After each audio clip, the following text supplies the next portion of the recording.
Well, welcome, kings and queens. Tonight we are talking the latest episode of Love and Marriage Huntsville. I almost did not make this recording for you all. It's been a really busy week for me. I didn't think I would be able to pull it off, but yet here I am. So yeah, we're going to get into it. But before we do, let me ask you this. Who do you think Carlos King was talking to and during his interview with Dr. Heavenly, when he said, some people like to complain and, oh, this person said this about me, or this person said that about me. And he was like, who gives an F? Make it a moment. Get paid. There's a lot of profits off of moments, or something along those lines. See? Everything to Carlos is a moment. I've been saying that from day one when I started months ago calling him out. And I believe that no one's off limits. I think Carlos's strengths are also his weaknesses. And as a Libra, he may struggle with balance and don't know how to pull the hell back. I believe he's overshadowed by the thought of the prophet rather than the thought and the compassion of the human being that's behind the moment he's creating. Hence the reason why we probably saw Mark on the past 2 episodes. And we've seen a lot of other crap go down because it's a moment. My grandmother used to say, what comes up must come down. So be careful, Carlos, because you could become the next moment. I'm just saying. But, it explains a lot to me.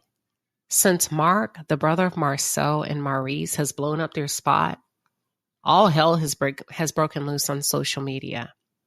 I think people sensed that Carlos would push the envelope, but I don't think they understood how far he was willing to go. And I think Mark really laid it out there. I now understand why some cast members would be willing to do anything for money. Now, with that being said, I'm going to give you my take of this past episode. But for those of you who are just tuning in, or if you're new to the channel, welcome. I'm Queen Sheba. I cover a variety of hot topics specific to reality television. But most importantly, I hone in on the psychological and the behavioral traits of the Black experience. This is not a drill. This is not a drill. Martel, don't listen to Maurice nor Marcel. Yeah. Please do not listen to either one of them. Your situation is completely different. And although they wanted to present it as if it was what they've been through, it's not. There's similarities, but it's not the same. First off, you and Melody are completely different than Maurice and Kaiwa. Melody has invested in therapy for her children. We'll start there. Actually, we can stop there, because that's a whole sermon in and of itself. Therapy. Melody has invested in therapy for her children. I can wrap it up after that. They cannot tell you what would be best for your children based on their experiences, because they have not taken the steps that Melody has taken to ensure that those kids have coping strategies. Wow. Okay. So, secondly, both Marcel and Maurice don't seem to have much patience and or tolerance for their children based on previous episodes. I've yet to see Marcel invest time with his children on or off camera. I've yet to see him on vacations. I've yet to see them cooking and eating together as families. And as a matter of fact, didn't you attempt to cook for your children during season 1, not knowing that one of your children had an allergy to peanuts? Okay, yeah. Maurice has shown that he has unrealistic expectations of his son, Monster, at age 14. Remember how hard he was on that boy for sleeping in and not being able to wake up on time? Y'all don't remember that? Guess who stepped in as a voice of reason? Yeah, it was Martel. It was Martel who had to explain to you, Maurice, that he's only a child and to show him some grace. But I'll use a different example. When Monster was caught allegedly vaping, Maurice excluded Kimmy from the family conversation because he felt she didn't need to know, although she is the stepmother. Let me give a couple of other examples. Marcel is the same guy who told Martel 2 episodes ago that he told Martel, your children should not be the primary object of your affection. Imagine that. Martel, you're doing just fine, sir. Keep loving your kids just the way you are. You're doing just fine. And now that I think about it, the Scotts have become way too comfortable speaking on the Holt's children. From this episode, to the big fight, to Miss Wanda, to Tisha trying to shame Mel for having sugar mama, which is why I low-key feel like Letitia may have fueled Miss Wanda to go after sugar mama. Because it's strange to me that after you try shaming Mel at the Galentine's event for Mel was a married woman, and you tried to shame her for being a married woman who actually had a child with her husband. And then no sooner than that, your mother follows suit, questioning the paternity of that said child. The point I'm trying to make is, when it comes to folks' kids, keep their names out your mouths. So let's get to the scene where Courtney and Marcel actually had to sit down and talk about the possibility of commercial real estate investment. Courtney, you about to lose your money. You about to lose your money. Courtney, sir, you would be a fool to hire Marcel when he's clearly sitting in a multi-million-dollar lawsuit, allegedly, for claims of incomplete and questionable work. In my opinion, Marcel sees you as a cash cow and will take every dollar that you have. And he's going to fast talk you because he already said it on camera. You know, it's people like that. He said, if certain people think, you know, if they're coming to me a year later looking for their money, then that's the wrong kind of people. He's already set it up. And Courtney, if you walk into that trap, that's on you. Okay? Marceau sees you as a cash cow. And if you allow that man to take advantage of you, you should have known better. There's too much evidence out there to support his questionable business practices, including his alleged lack of integrity, trying to get Martel and Mel to sign a contract he himself didn't sign, and he was trying to be sneaky about it, right? You better go to Chris Fletcher if you're smart. Ask him if he has any connections. Stormy, don't let your man do business with Marcel. Girl, you'd be at risk of losing a lot. But I do commend Courtney for standing 10 toes down in his love and his support of his wife. In my opinion, Courtney embarrassed the hell out of you, Marcel. As a matter of fact, he walked you like a dog. And don't you try to have another conversation with Courtney about marriage, because you can't stand next to Courtney when it comes to a healthy marriage. And if we're being honest, you really can't stand next to Lewis either when it comes to marriage. But Big Lou, for whatever reason, Big Lou allows you to run your mouth, which makes you feel like you have the upper hand when you really don't. And I think it's chestnut checkers when it comes to Big Lou. Because I have a funny feeling and a sneaky suspicion, had Big Lou taken that shot, he would have whooped your behind all up and down black. Big Lou, I have a feeling Big Lou would have wore you out in black. But let me stop because I'm being silly. Serious question, Marcel. How are you going to be on a show called Love and Marriage and not like your wife? Child. You big dummy. So, while you're at it, Marcel, go ahead and remove Letitia from the Scolt site, the Scolt website, since you admitted on national television she has nothing to do with Scolt. Because she sat her ass down in that fake scene with Martell and Black and lied on national television. She claimed that she took the business to millions of dollars because when she first acquired it, it was in the red. Now you, my friend, are saying something completely different. But we'd like to thank you both because we knew you were liars.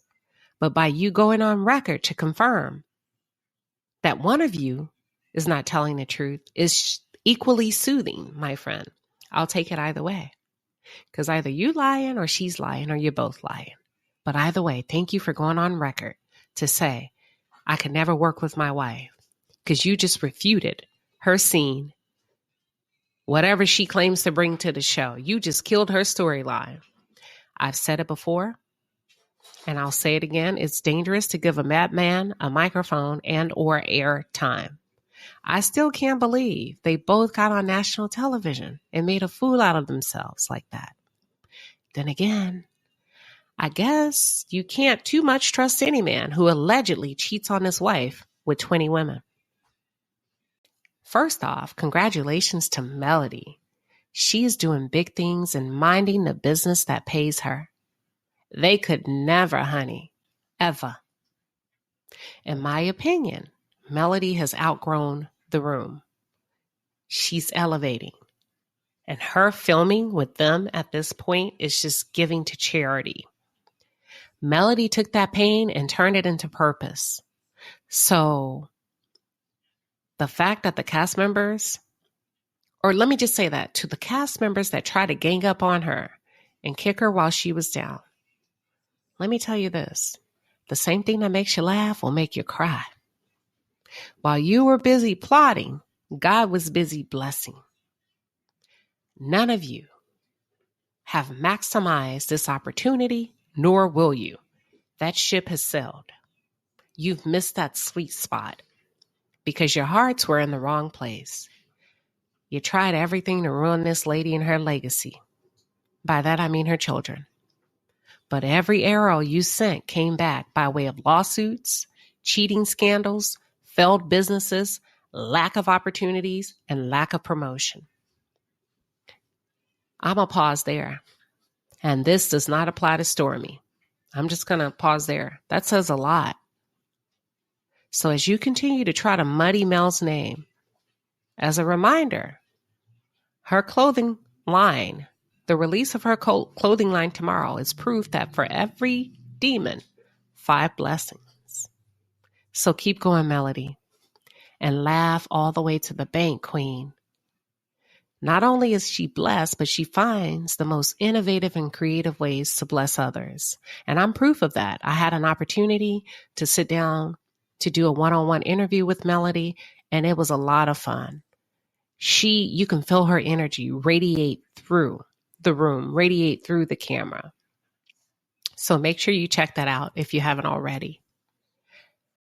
So let's talk about the scene at Stormy's home. Stormy, a beautiful attempt, but for the wrong crowd. Baby, don't waste your coin and or your time. I've said it before, you cannot give pearls to pigs. They trample all over them. Now, Stormy, I understand you being nice, but as Carlos suggested in his interview with Dr. Heavenly, I would have made a damn moment since they like moments so much. I would have asked Destiny's +1 to leave my damn house just based off of GP.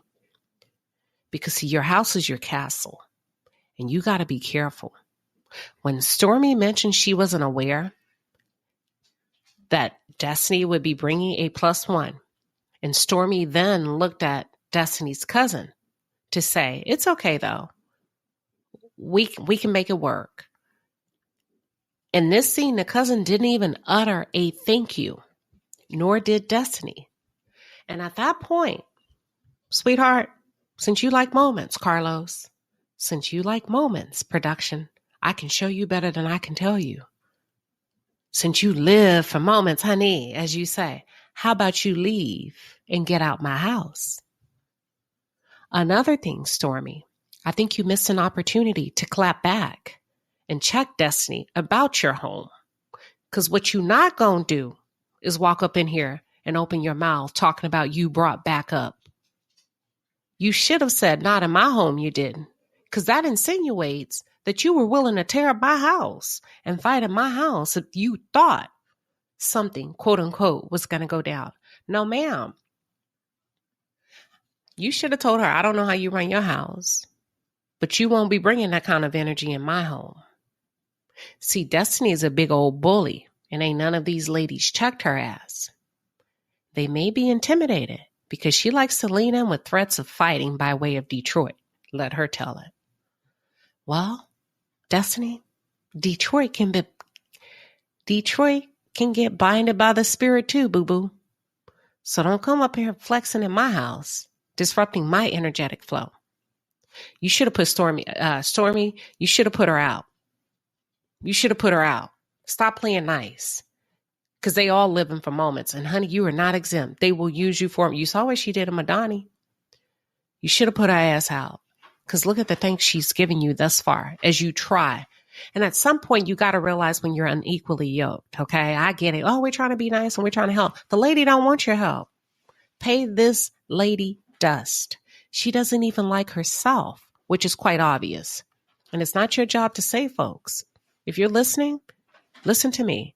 2023, it is not your job to save folks. It's their job to save themselves.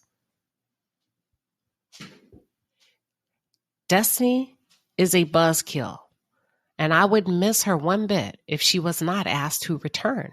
At this point, she's intolerable. Like, I have not seen this level of misery, and I don't think ever. Most folks would be ashamed to allow themselves to even be seen at this level, which tells me something this is something. This girl loves chaos or something. Ma'am, please leave. You know, at the end of the day, I want to end this video on a high.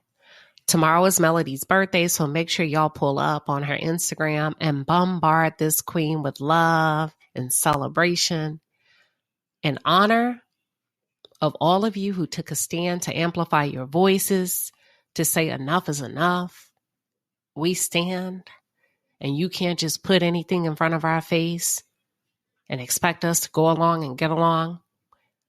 I am so proud of y'all that took a stand to amplify your voices and use it to promote positivity and Black excellence. I will continue to support you as long as that blackout is in full effect.